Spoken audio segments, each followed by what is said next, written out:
Don't play dumb. I saw you. Having a shady little chat with old man Sentius up on his balcony. What's he offering you? Money? Favours? What's your vote worth to him?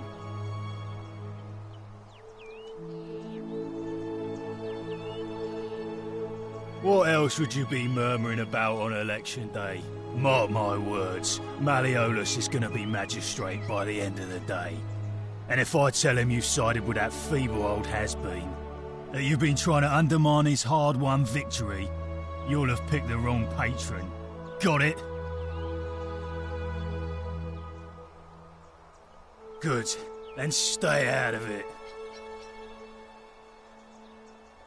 Can't hurt. The name's Domitius. You want to get to Malleolus, you go through me. Why? Because I am a gladiator. That's why. You want to see me fight? Keep running your mouth, fatuous cunners. When Malleolus wins the election, yeah? This place will change. You won't even want to leave. You'll see.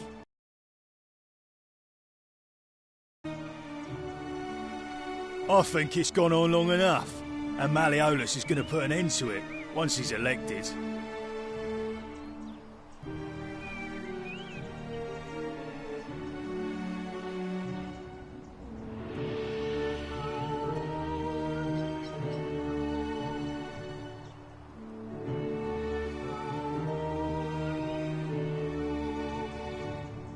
He's going to announce it in his victory speech.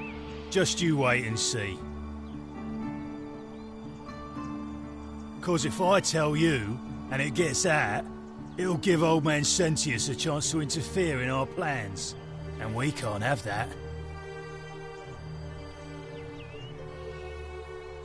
We've already lined up the votes he needs to win. Just stay out of our way, and we won't have a problem. Malleolus, of course. Old man Sentius can't even protect his own daughter.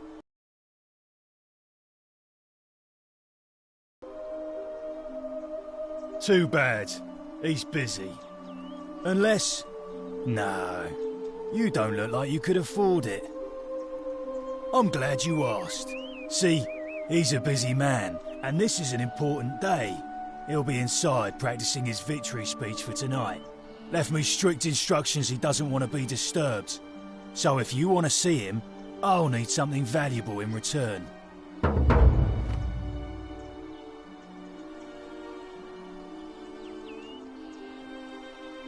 Bribe? That's such an ugly word. What I'm looking for is more of a tribute to me, your soon-to-be patron. Dunno. Something good. Just make it good. Yeah? What have you got for me? If you set one foot in that villa without permission, I'll skin you alive, you Pusillus Semitarius Mocus.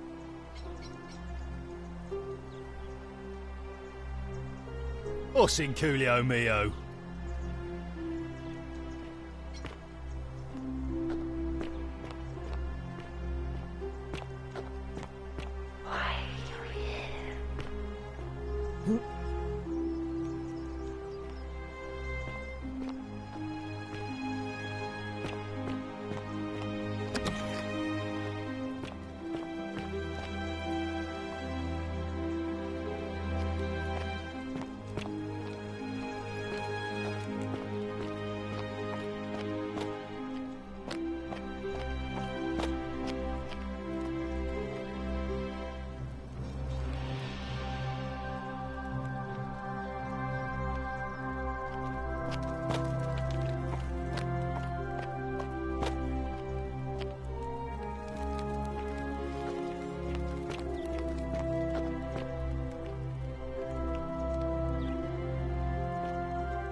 Hey, you're not thinking about going into the cistern, are you?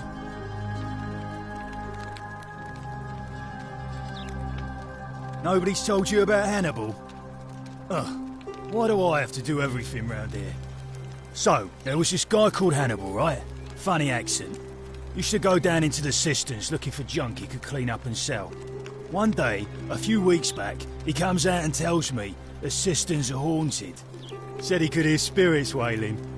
Of course nobody believed him, because who trusts a Carthaginian, right? Anyway, a few days later he goes back in. And hours... No word of a lie. I saw a creature. Like the corpse of a man who'd been flayed. And it was eating Hannibal. If it was a man, maybe.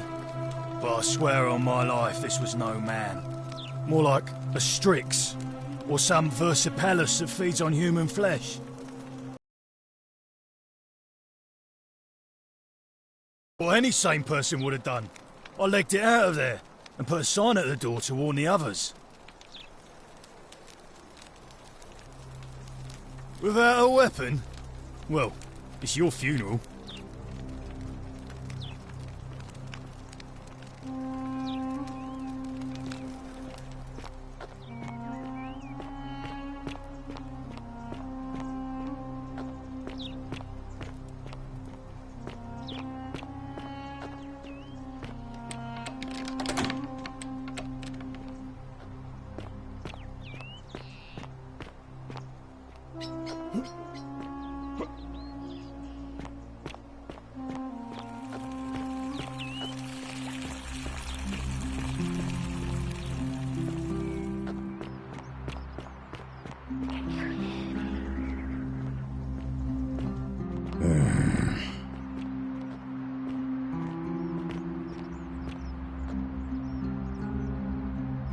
Name's Rufius.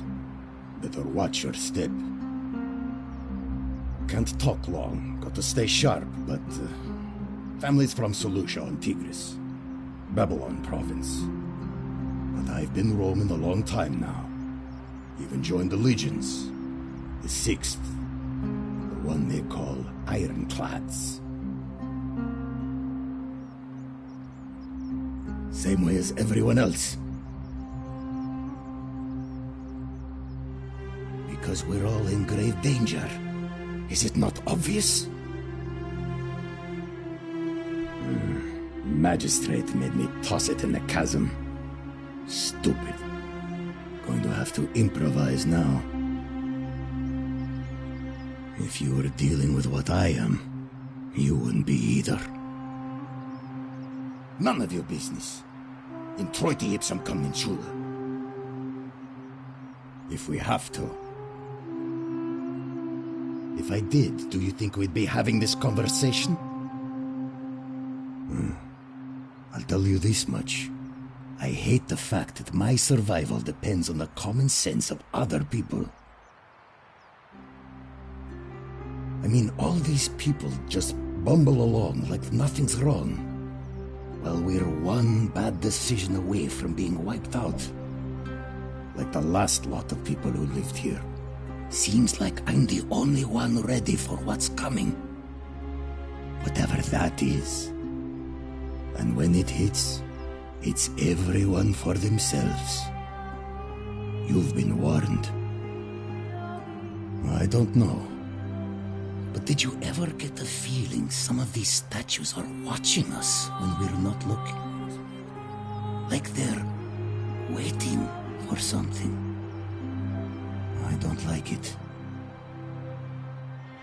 Of course I am. Meliodas. Not sure I trust Sentius. Couldn't even protect his daughter in a city without sin. How's he going to protect us? No.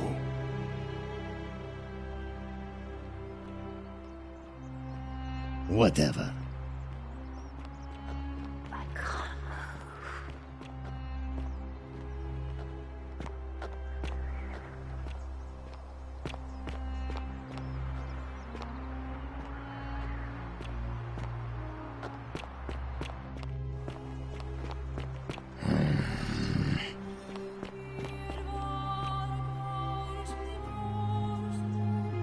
Ah, it's you again. Hope you're settling in, friend. Now, what's on your mind? Well, it's a long one and kind of sad, but I don't mind telling it. I'm a farmer. Always have been. I grew up in a small village in Britannia, Camulodunum, with my parents and 2 little sisters. Lovely part of the world. One day, when I was about 20, my father and I were in the top paddock, loading our cart, when some Roman legionaries came along, demanding produce for their men. My father told me to run into the house for his axe, and so I did. I sprinted so fast I almost threw up, but by the time I got back, he was bleeding out on the ground, and our cart was empty. That was my first encounter with the legions. My mother died of a broken heart soon after, and things went downhill from there. I took over the farmstead, but I was young, and it was a struggle. More raiding started before too long. We'd come outside in the morning to find animals missing, our stores pillaged. These Legion thugs just took whatever they wanted. One night, when my sisters and I had nothing left to steal, there was a knock at the door. I knew who they were, and what they wanted. I got my father's old axe, pulled the door open real quick, and before that soldier knew it, split his face right down the middle. But there were more of them. I never saw how many, because the next thing I knew, I was waking up with a mouth full of dirt and lungs full of smoke. My home was reduced to ash. My sisters, dead. And they left me alive to see what they'd done. Still burns whenever I think about it. Yeah, well, I wasn't the only one this happened to. It wasn't long before Boudica led thousands of Britons in a rebellion against the Romans. Unfortunately, there were just too many of them. And those of us who survived, they enslaved. So, then I found myself being transported all the way to Rome to be sold to the highest bidder. I spent a few years working for my new master, learning the Romans' ways, Romanized my name and everything. Tried to escape a couple of times, but they always found me, and I'd just end up right back where I was. I'd probably still be there too, if it wasn't for the stampedes breaking out. You see, about 7 months ago, an enormous fire broke out in Rome. Everybody was running down toward the river, screaming and shouting. Never seen anything like it. Human beings acting like cattle. I got swept up with them somehow, and the rest is a blur. The next thing I knew, some stranger was dragging me out of a river. Stumbled across this place, and I started my life over again. That's what I thought too, for a while. But it seems the gods aren't done tormenting me yet. See, I finally had my own farm again, safe from the grasping hands of the Romans. Or so I thought. Until Sentius the Decurion demanded I hand over all my produce. It's for the good of us all, he says. Only he takes the best bits for himself, of course. He even told me if I refuse his demands, I'll break the golden rule. I'm not sure I believe him, but then, what if he's right? So, it turns out our dear old magistrate is no better than the Legion thugs who took everything from me. And I'm right back where I began. But don't you worry, Nemesis is waiting. And he'll get his, one day. He'll get his. Forget I said that last part, will you? I get carried away sometimes.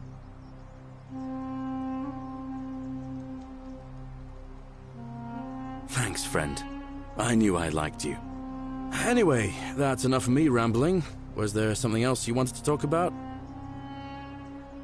Well, as much as I'd love to get out of here, the harvest's always more fruitful in another man's field, isn't it? But Scintilla, Sentius' daughter, went missing a few weeks back.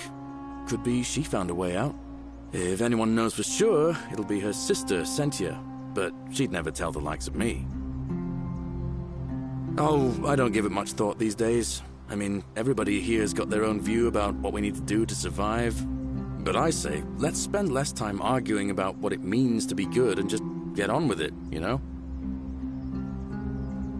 I can't see how I could vote for either candidate.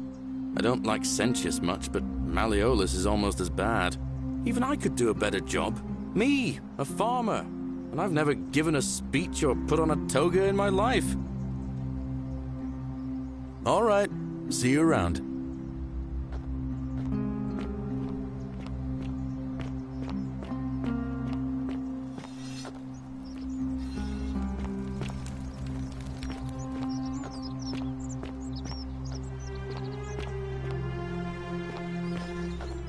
Ah, a fellow traveler from a faraway land. Greetings, I'm Georgius. It gladdens me to see another foreigner in our midst. We must stick together, you and I. And I must say, my sartorial friend, your clothing is most extraordinary. Leather boots in place of sandals, trousers with precise stitching, and such a curious design. I have traveled distant trade routes from the markets of Damascus to the farms of India, and never have I seen anyone dressed quite like you. Tell me, I must know, from which exotic part of the world do you hail?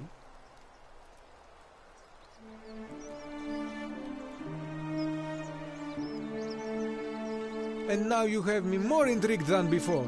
But since it appears you do not wish to share, I will wait until we are better friends. We will have much time here to get to know one another. But for now, do you require assistance? I know you do not require clothing, so information perhaps?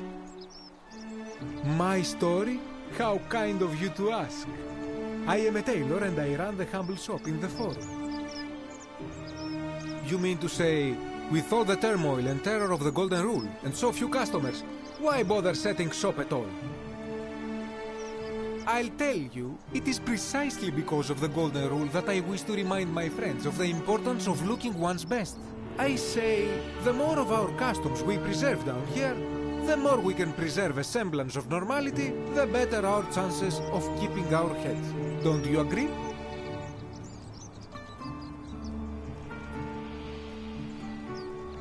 A good question. A very good question indeed. And I would be happy to tell you if only I could remember it clearly myself.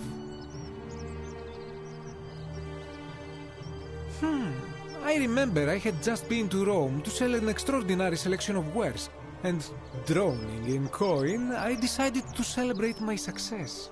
I rented a prestigious villa by the Tiber, invited over a few select friends, and we began making our way through some of the most exquisite wine money could buy. Quite a lot of it, in fact. Now, I have had visions and awoken in strange places before. I have even found myself naked in the desert sands more than once, but none of that compares to this. This time, I remember people screaming, then falling into a void as empty as time before creation, gasping for air, and then nothing. When I regained my faculties, I was lying naked by the banks of the Tiber, gods know how many miles from my villa. Indeed. I'm lucky I was carrying a little extra weight. I believe it kept me afloat. In any case, it seems I'd been rescued and resuscitated by a benevolent stranger. I went to find firewood for his campfire, stumbled across a cave, and discovered that trapdoor temple. And here I am. You mean to say... I said... Oh, and there is another reason too. If we all end up as golden statues for future generations to marvel at, I don't know about you, but I would like to look my best. Anything you like.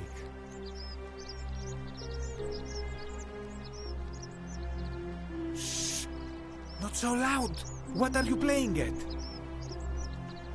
Have you not been told about the last attempt?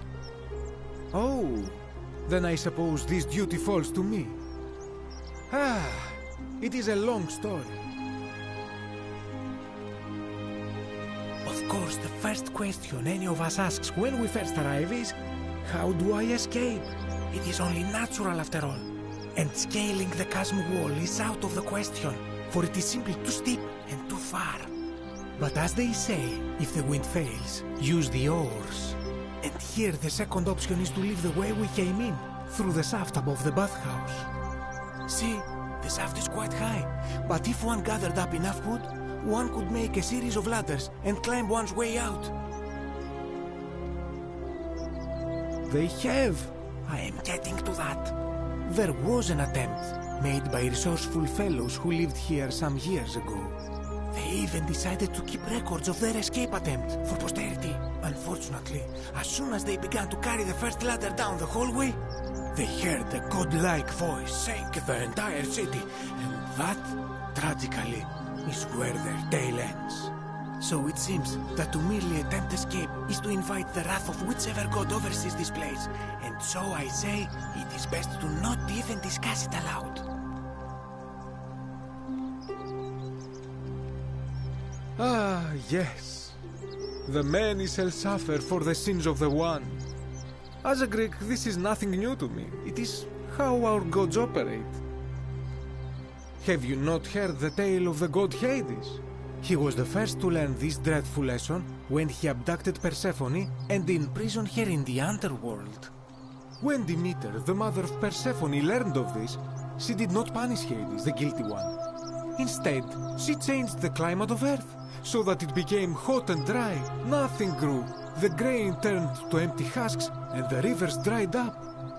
Innocent people died by the tens of thousands until at last the other gods were forced to act, lest they have no worshippers left. So yes, we know this rule. This has always been the case. The Golden Rule has merely brought it into focus.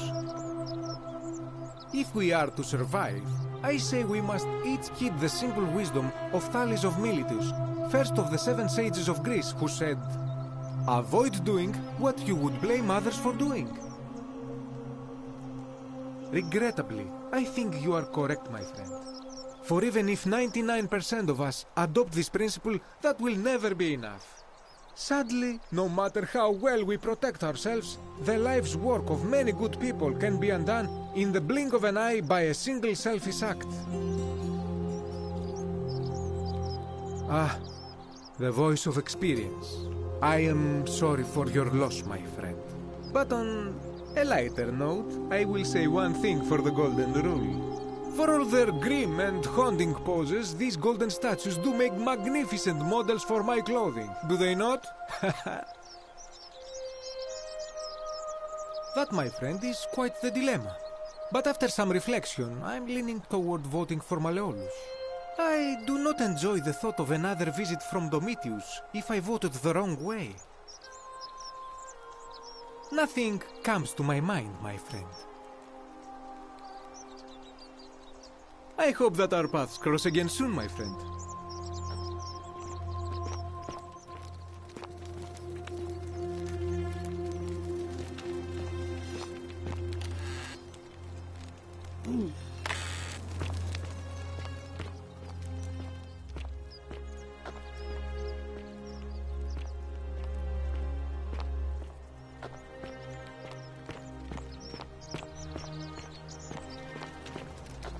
Sometimes I stare at the great temple on the bluff, and I think, whatever is in there, it has to be important.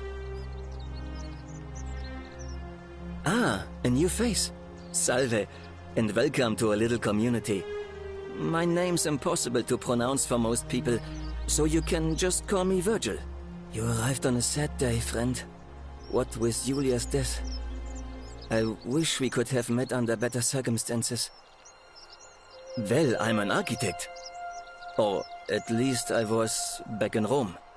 That's probably too grandiose a term to describe what I do here. Help out with repairs and try to stop old buildings from collapsing on people, that kind of thing. But you probably don't want to hear about the ingenious architecture or mysterious history of this place. Oh, I'm glad you asked. Some of these shrines were constructed hundreds of years ago, which means Romans have been arriving here for at least that long. But there's one thing that puzzles me. The oldest shrine in this avenue isn't Roman at all.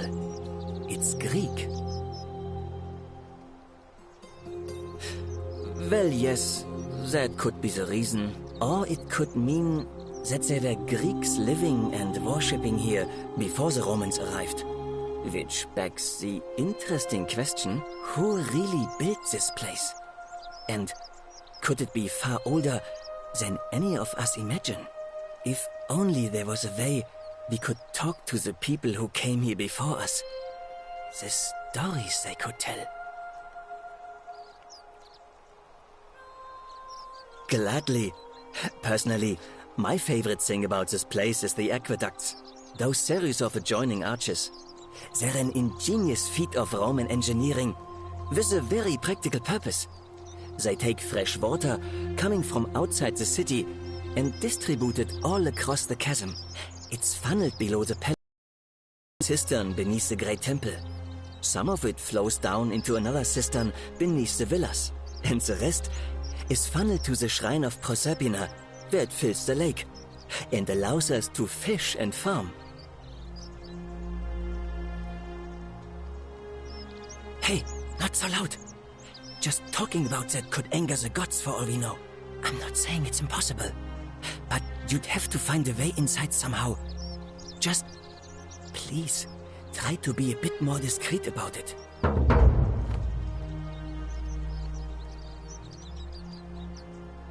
You mean the Great Temple? This one's a bit of a mystery.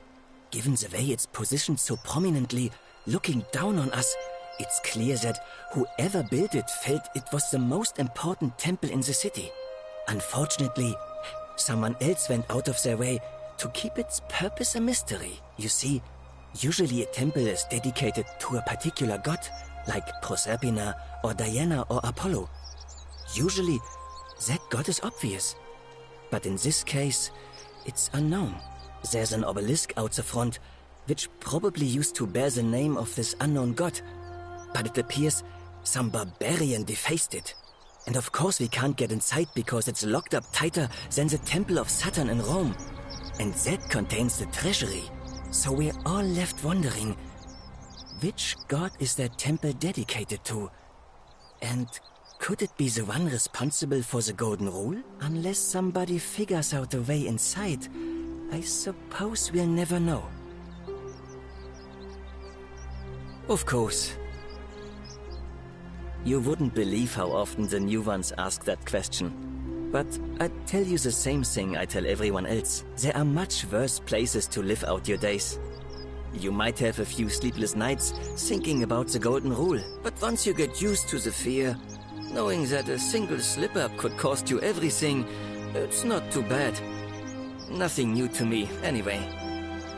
Oh, I just mean I grew up in the Batavi tribe, far to the north in Noviomagus, and learned to expect a bit of hostility.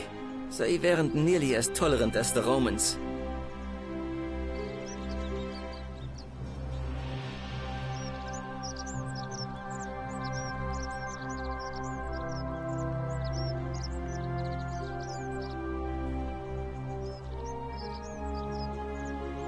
Some people say it's divine, the work of a god, but I'm not so sure. It just seems so flawed to me. Like it's distinctly human. I mean, once you've been here long enough, you'll notice people doing things that just seem so wrong to you. But this so-called god doesn't seem to care, which means one of two things. Either you don't know the difference between right and wrong, or this unknown god doesn't. And I'm pretty sure I know the difference. Do you? Fair enough. Oh, it means someone thinks I'm a sinner, and that I'm going to break the Golden Rule. Look, I haven't done anything wrong, if that's what you're thinking. Somebody just has a problem with my preference for male company. Hey, nothing gets by you, huh? Sorry, that was mean. Yes, I like men. And when you grow up in the north, as I did, in the city of Noviomagus, you expect a bit of hostility.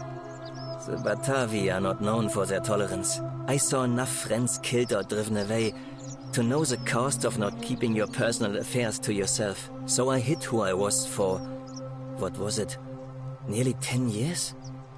Watching what I said and where I looked. But that kind of fear eats away at you slowly, until living isn't any better than the thing you were afraid of. Needless to say, since I'm now living underground, halfway across the known world, with an assumed name, my openness didn't go down well among the enlightened folk of the Batavi. Nice of you to say, but not necessary.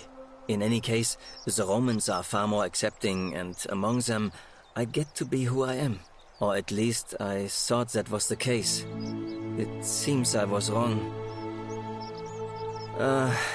It's not just graffiti. I have quite a collection of handwritten notes too. The strange thing is, I keep my personal affairs to myself. I've never really been interested in any of the men here. Not my type.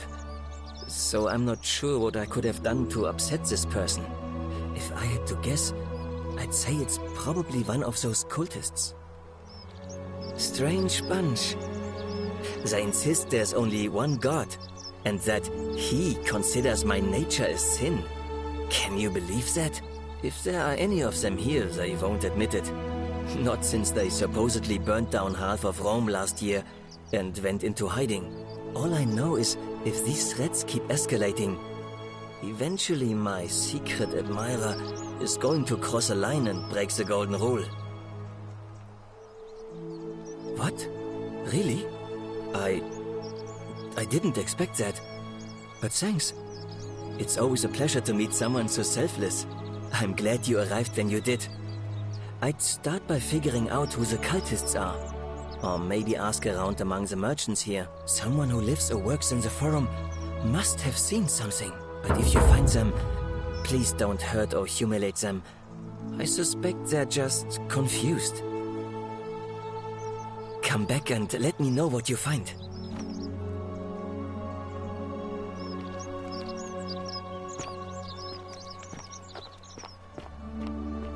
You look well, my sartorial friend. Hello again, my sartorial friend. What is on your mind? This is troubling, is it not? I'm afraid I have no idea. It is ridiculous, though. Virgil is a fine man. But my young friend Fabia confided in me that she saw someone leaving graffiti on his shop front last night. Perhaps you should ask her about it. I hope that our paths cross again soon, my friend.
You look well, my sartorial friend.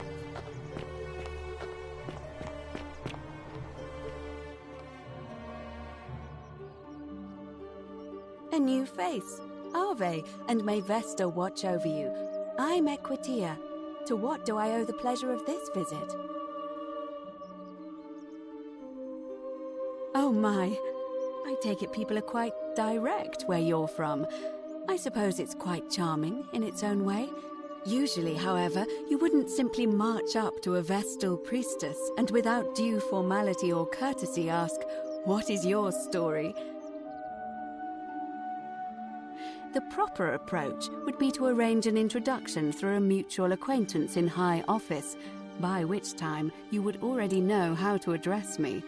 And then you would find a way to satisfy your curiosity rather more indirectly. But to be honest, I've often thought what an unnecessarily formal way to communicate that is. So, let's do it your way. You just keep being yourself and ask whatever you like. It'll be a refreshing change. You know, I'm not entirely sure. But what about you? How did you end up here? Karen, you say? And nothing about that name seemed odd to you?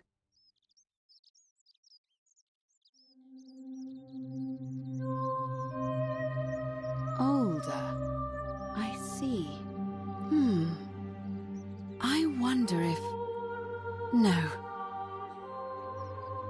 I apologize. I don't mean to be cryptic. It's just that you've got me thinking. Have you spoken with any of the others about how they arrived here too? I really think you should. Go around and ask them what they remember and see if you notice any patterns.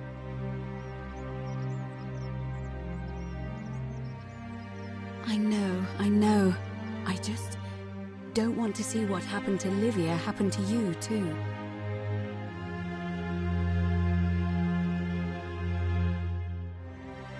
Up until a few weeks ago, she was a perfectly productive member of our little community, darning clothes and cutting hair. She was always so chatty, always seeking out newcomers and asking them where they were from and how they wound up here. And then, about a month ago, she suddenly changed. She withdrew, stopped working and became despondent, started muttering to herself. Galerius and I visited her to see how we could help, but she just looked at us with this haunted stare, called us bloodless shadows, and told us we were ignorant of some pattern. Look, it could be unrelated. Perhaps she simply fell ill. Or, as Galerius suggested, the weight of the Golden Rule was too much for her. But there is a small chance that she learned something, saw a pattern nobody else saw, and that it broke her. I just don't want to see that happen to you. So be careful, will you? You have? Then what is it? Yes, I understand many of our friends were carried here by a river current. What else? Yes, I also had such an encounter. What else? There are definitely some common threads there. But I think we'll need at least a few to ensure we're not just seeing coincidences. Keep asking people how they wound up here. I don't want us to rush to any conclusions yet. Livia's fate weighs heavily on my mind, and dictates we should be sure. Yes, you should ask the others first. I don't, I'm afraid. It seems to me we're exiled here until the gods judge us, one way or another. I'm quite sure it's the work of the gods, which is strange because they've never been particularly concerned with our misdeeds, as long as we've kept the peace of the gods. We asked for blessings, for good health, bountiful harvest, military victory, and in return, we offer praise, wine, incense, or animals. But here, it seems they require much more of us. I find myself reminded of an especially pertinent tale from our great poet Ovid in his epic Metamorphoses. Would you like to hear it? It is rather long. Wonderful. It goes like this. Baucis and Philemon were an old married couple living a humble life in a small town. One night, the town gets a visit from a couple of vagrants. They go from door to door, asking for a place to stay the night. Of course, being vagrants, they're turned away sharply from house after house, 1,000 in all, until finally they come to the little cottage where Baucis and Philemon lived. Now, the kind old couple had very little to offer, but nevertheless, they invite these strangers into their house and offer them food, wine, and a place to stay. Immediately, the guests make themselves at home. They begin gulping down the old couple's wine, so much so that Baucis, the old lady, begins to worry they're going to run out. And then she notices something strange. Her wine pitcher keeps refilling itself, as if by magic. Realizing only a select few possess such powers, says to her husband, Philemon, "I think these men are gods in disguise." Immediately the couple begins apologizing for offering such coarse wine, and the vagrants metamorphosize and reveal themselves to be Jupiter, the king of the gods, and Mercury, the trickster god. They confide they didn't mind the meager offerings. They were just pleased that someone in the town offered them hospitality. Then Jupiter says to them, "You have passed our test, but everyone else in this city failed, so we are going to destroy this place and everyone in it, except you, who we will grant a wish." So old Baucis and Philemon escape up into the mountains safely, and they receive their wish, which is for eternity together. Meanwhile, Jupiter carries through with his threat and wipes that city off the map. Some say the moral of that story is that we must all honor the sacred rituals of guest friendship, the reciprocal obligations owed between hosts and guests. But I like to think it's that we should always show compassion for those less fortunate than ourselves.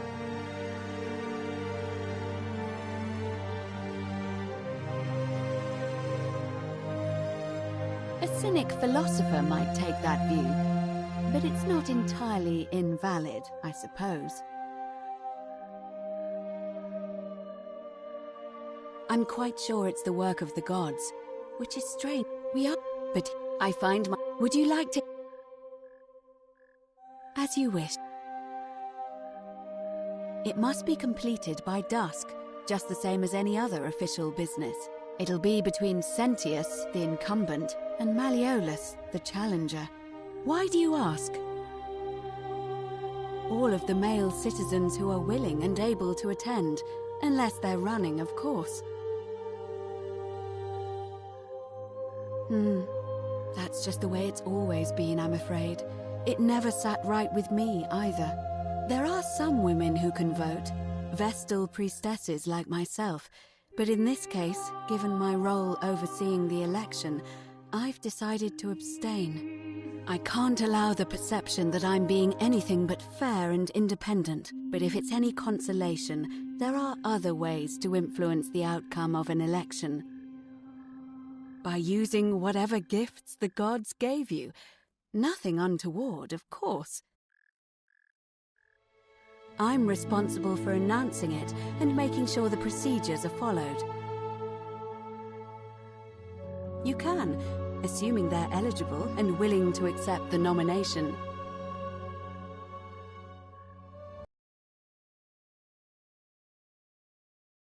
I suppose I could hold it sooner, if there's a good reason. Yes. I have overheard some rather unpleasant arguments. The last thing we need here is additional conflict. Very well. I'll get things started right away.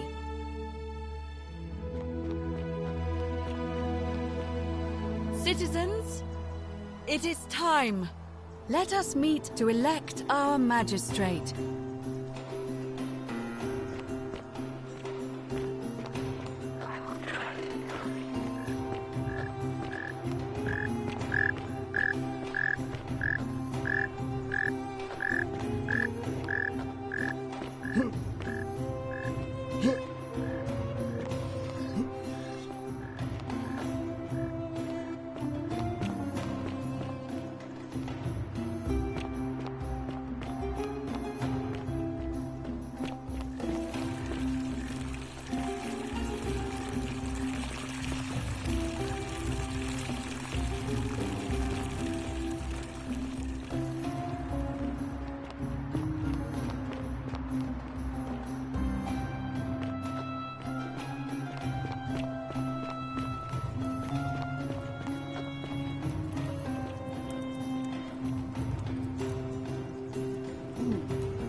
Citizens, we have a quorate body of voters gathered here to elect the city's magistrate. The candidates are Sextus Sentius Imperiosus and Marcus Malleolus Gurges. As agreed, we shall dispense with ballots and candidates will abstain from voting. Let's make this quick. As I say your name, call your vote. I'll start with you, Horatius. Sentius, of course. Georgius. Malleolus. Dacius. Malleolus. Galerius. I abstain. I'm just here to observe. Virgil. Malleolus. Rufius. Malleolus. And finally, Domitius. Malleolus. Who else? Citizens, you have made your decision. Your new magistrate is Marcus Malleolus Gurges. Hail, Magistrate Malleolus. I said, hail, Magistrate Malleolus. That's more like it. Thank you. Thank you. I am delighted and deeply honored to have been elected your magistrate. And now, I make this solemn promise to you, good citizens. Under my leadership, you will finally enjoy the freedom you deserve. No more shall you walk on eggshells, fearing simply to live and breathe, because the tyrant Sentius told you it was forbidden. For my first act as magistrate, I hereby announce a day of celebration to mark the end of an era. The myth of the Golden Rule is no more. The Golden Rule is real, you idiot. For his attempt to deceive us all, Sentius is hereby found guilty of treason against the Empire. What? I have committed no crimes. This is madness. His sentence: to fight for his life in gladiatorial combat against Domitius. Here and now for your entertainment. You have no idea what you're doing. You're going to get us all killed. Wait, I exercise my right as a Vestal priestess to pardon him. I will not allow you to do this. You're showing your true colors now, priestess. Your corruption sickens me. Domitius, ignore her. Proceed. This is insanity. You'll doom us all. Lie. A children's fable, exploited by a treacherous leader to instill fear in all of us. This is why he's in his gladiator gear. They've been planning this all along. Shut up, all of you. The magistrate has spoken. I'm going to enjoy killing you, old man. Many shall suffer for the sins of the one. Don't let them...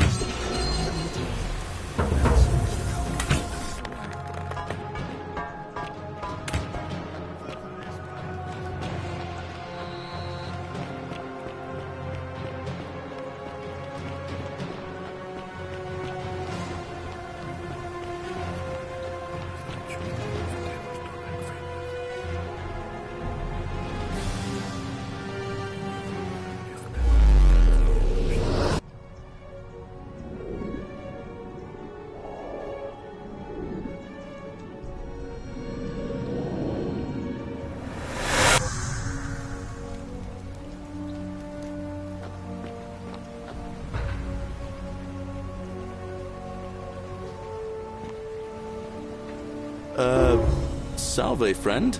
I'm Galerius. Mind telling me who you are and what you were doing in the Shrine of Proserpina?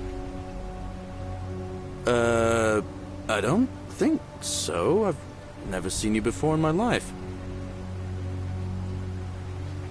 Oh, Bacchus, how much did I drink last night? Sorry to have bothered you. Oh, and since you seem to be in a hurry, you should try out this device I made. Worked real hard on it.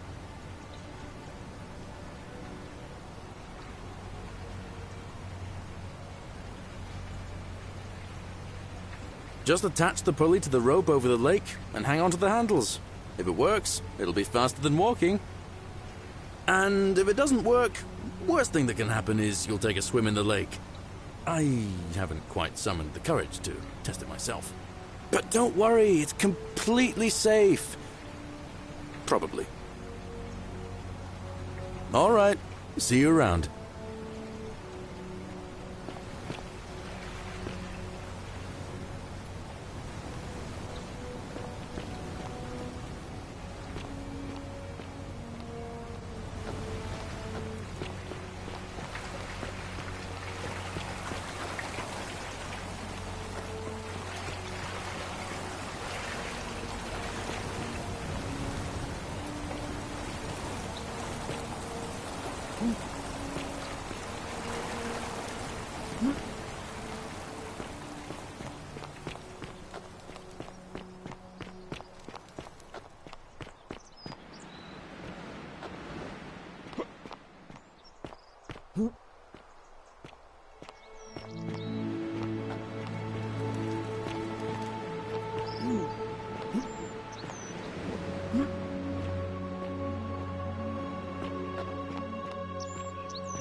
Fear is proof of a degenerate mind.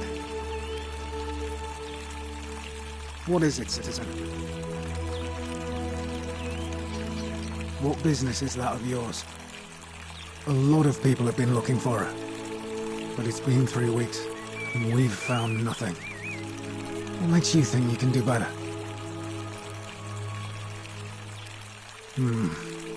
I suppose that's true.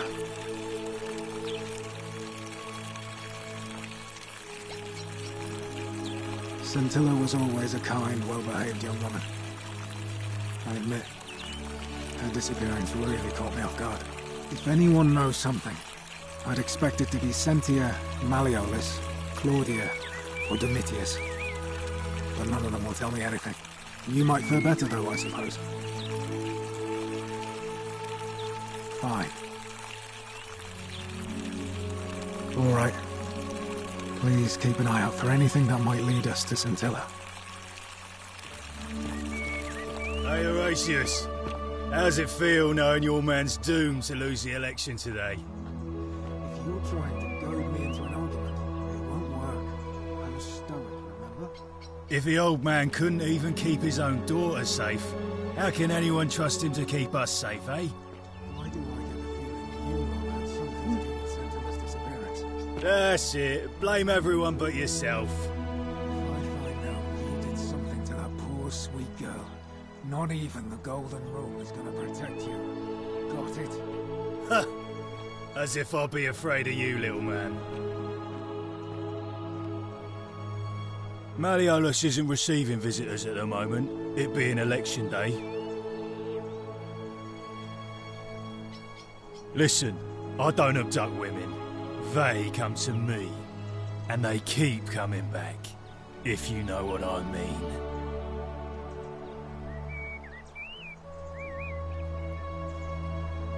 You don't know Sturkus. Whatever. Just remember. What now? Listen, I don't know. Whatever.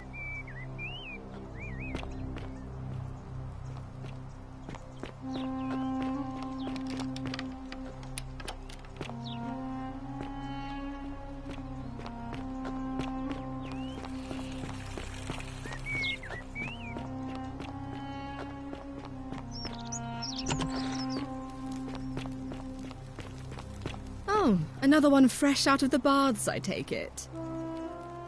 Oh, I wish Horatius would stop letting barbarians in here. What do you want?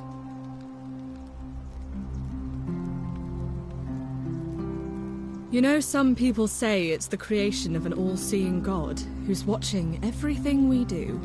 But what kind of an awful, incompetent god would let my sister go missing on his or her watch? Did you hear that? Curse you, you coward! Where is my sister? What do you have to say for yourself? No response. Nothing. That's what I thought. I'm telling you, this mysterious god of ours has to be asleep on the job. Either that, or, like people are saying, it really is just a children's fable my father is exploiting to frighten us into behaving. Oh, and I suppose I'll just have to take the word of a know-nothing barbarian who just arrived, will I?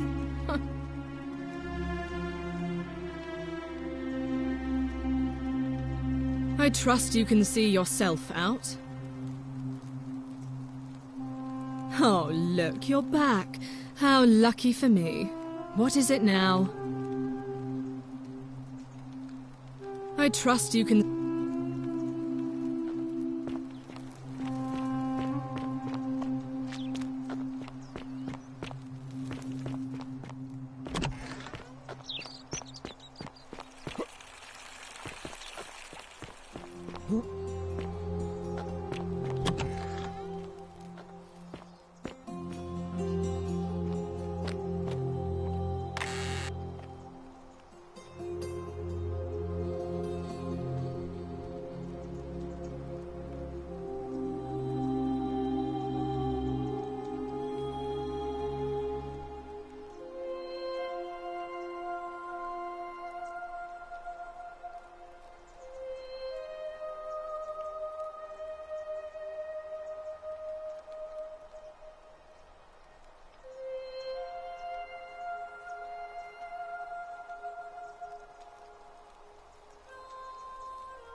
A new face. Ave, and may Vesta watch over you. I'm Equitia. To what do I owe the pleasure of this visit?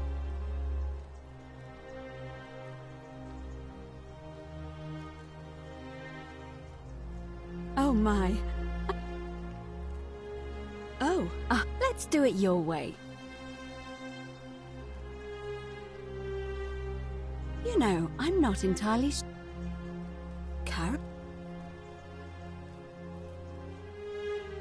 You do? Have you spoken with... I really think you should. Good. I just... Thank you. Now, go and follow the thread of truth.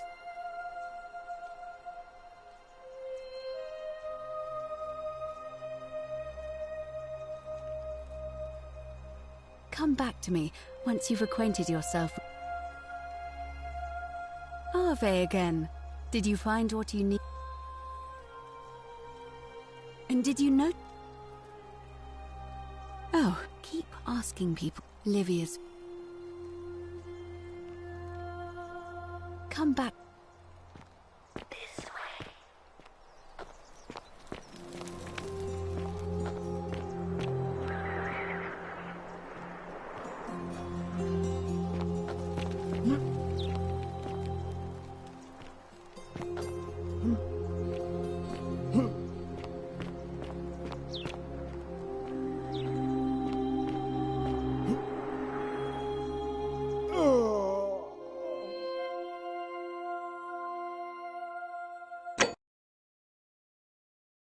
Come back to me once you've acquainted yourself with the rest of our neighbors.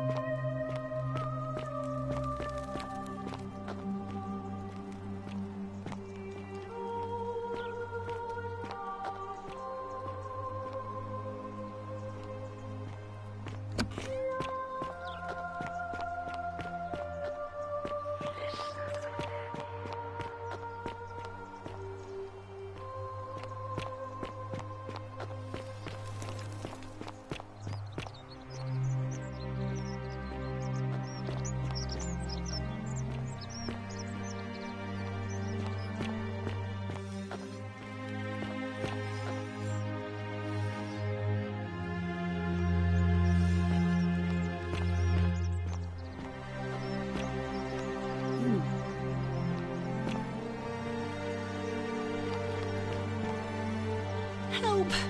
You have to do something! A man arrived in the baths. A real nasty sort, with his face all covered up. And he's got a weapon. You have to do something, or he's going to break the golden rule.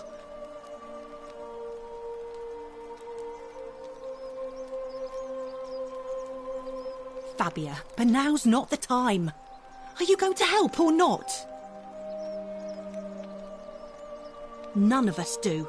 The magistrate made us throw them all into the chasm. So now this man's bow is the only one in the city.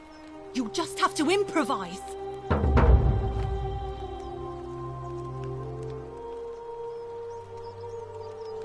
Thank you. He's still in there, somewhere. I have to hide. Find me in this empty shrine when it's over.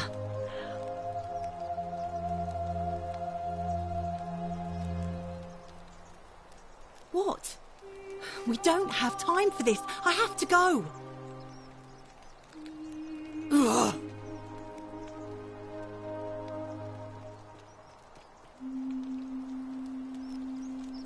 The shrine is collapsing.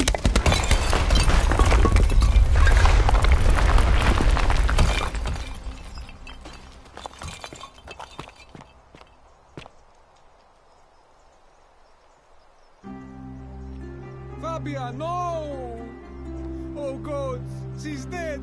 Did anyone see that? The whole shrine just collapsed on her! Oh, Fabia, why did you have to go in there? Poor sweet girl!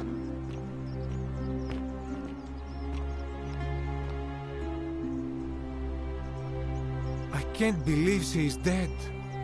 Fabia, I mean. She walked into that empty shrine, and the next moment she is lying dead under a pile of rubble.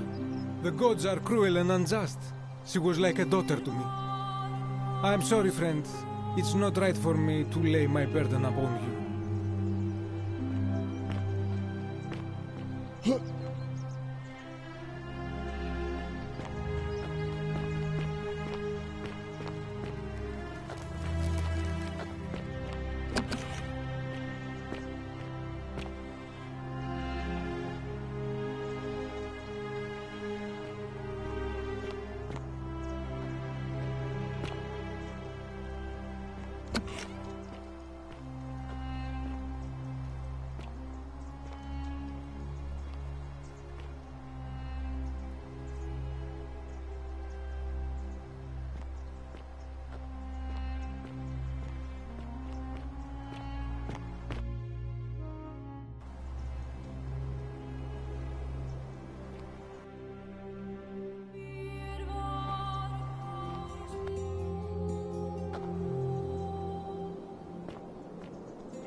Ah, a visitor.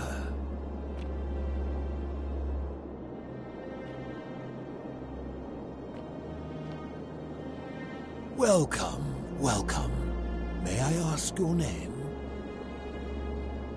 It is best you do not know my name, for merely to speak of my existence in the city above could bring destruction on you all. Tell me, what brings you all the way down here?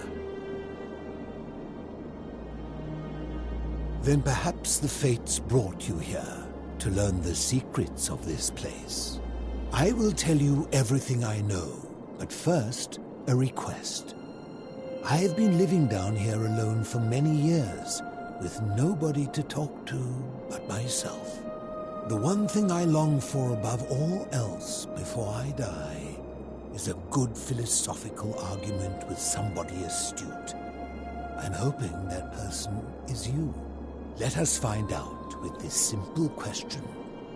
Have you deduced the name of the god responsible for the Golden Rule? You have much to learn. It's best if you figure it out on your own. Come back once you've made progress. Then you should speak with your contemporaries in the city above. Ask them about their stories and see if you detect a pattern of some sort. It is best if you come to this realization for yourself. You would never believe me if I told you.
Stop right there. I'm looking for Tiberius Quinctius Crispus, otherwise known as Quinctius. Do you know where he is?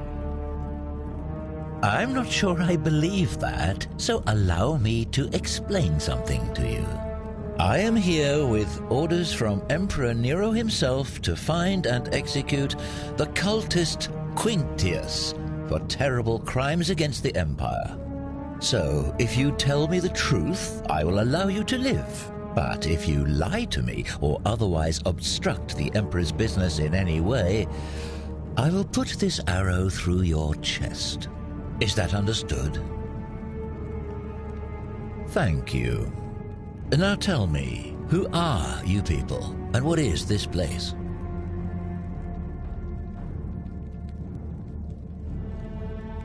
Oh, how very welcoming of you. You want me to let my guard down, is that it?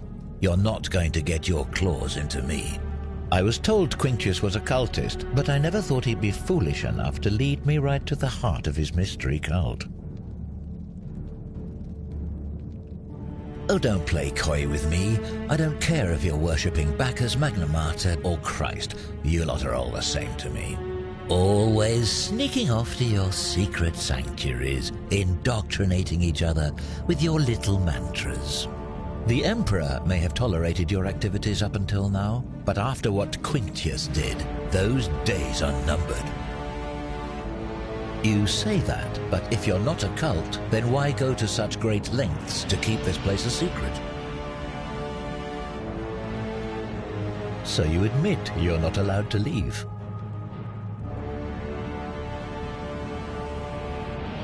Threatening me is not going to help you, but in any case, that sounds an awful lot like a cult to me. And I saw the inscription saying, "The many shall suffer for the sins of the one." I take it this is some kind of mantra you all believe? A distinction without a difference. You've clearly been indoctrinated into this nonsense. Now tell me, where did you lot get enough gold to make all these statues? You lot are practicing human sacrifice too. You people disgust me. Of course you'd say that, but that's what your kind do, isn't it? Our God told us to do it. It's all clear to me now. The secret sanctuary, the indoctrination, the mantra, the human sacrifice. You're cultists, there's no doubt in my mind. What baffles me is how a person can believe in something with such zeal. They just can't see what they've become. However, you still have a chance to redeem yourself by telling me where Quintius is. Do not waste it.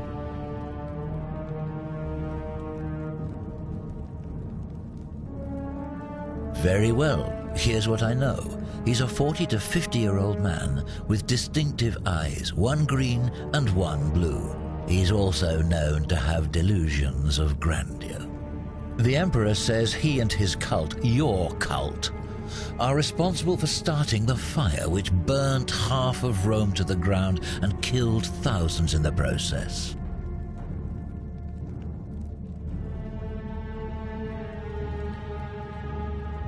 Who are you to challenge what the Emperor says? Were you there? Do you have spies and scouts all over Rome like he does?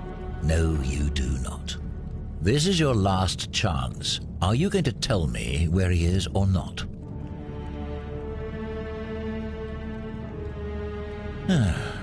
Then you're of no use to me. Do you have any last words?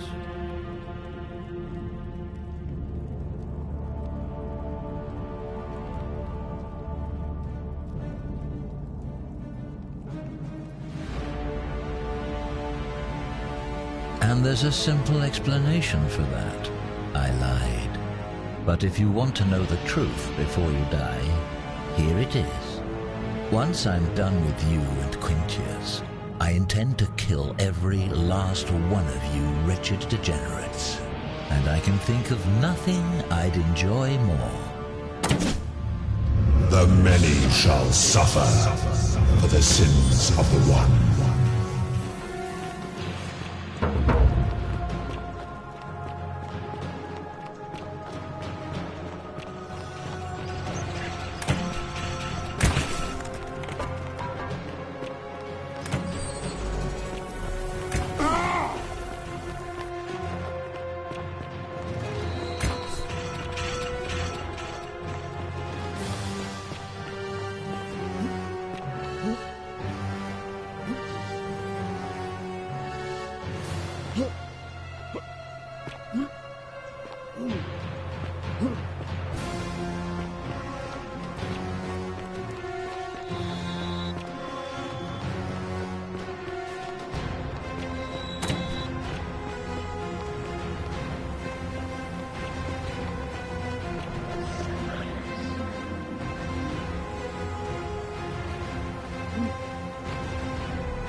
Salve, friend. I'm Galerius.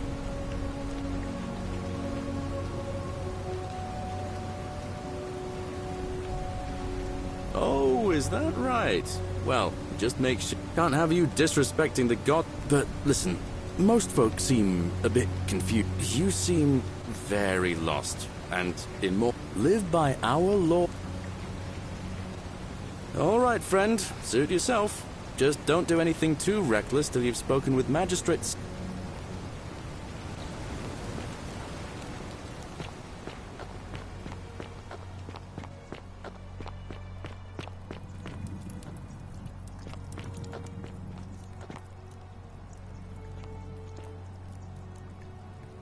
Oh, you're here.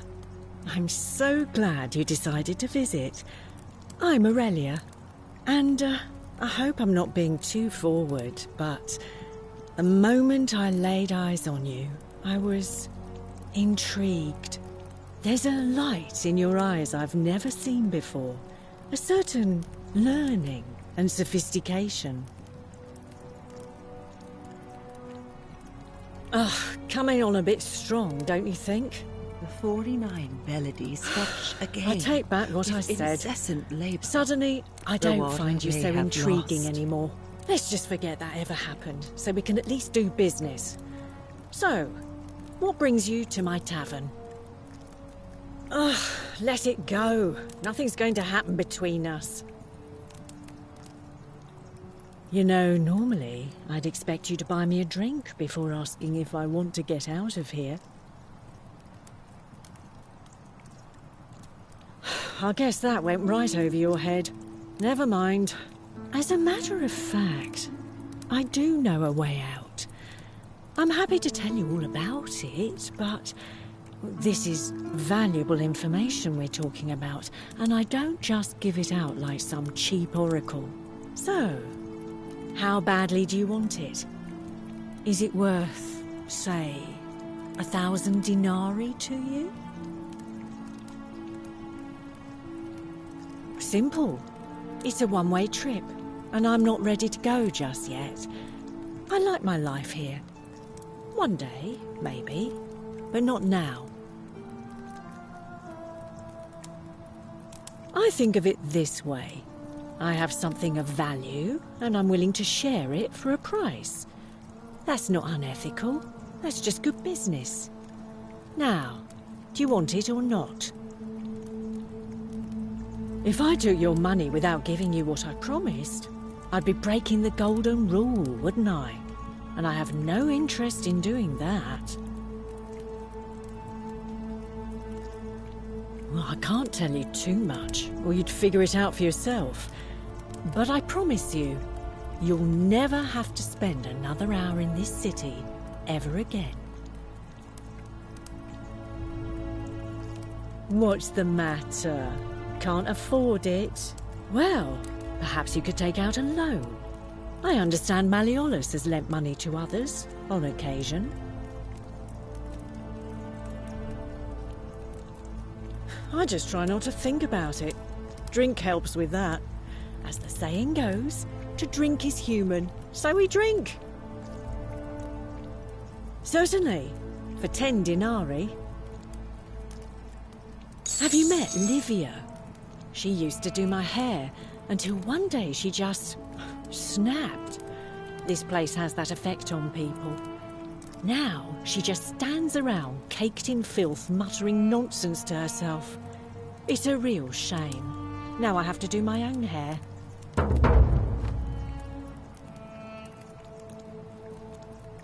Whatever you like. All right, see ya.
Cerberus lifts his triple head and lets out his threefold braying. Livia, would you stop muttering like Medea over a cauldron? You'll scare away my customers.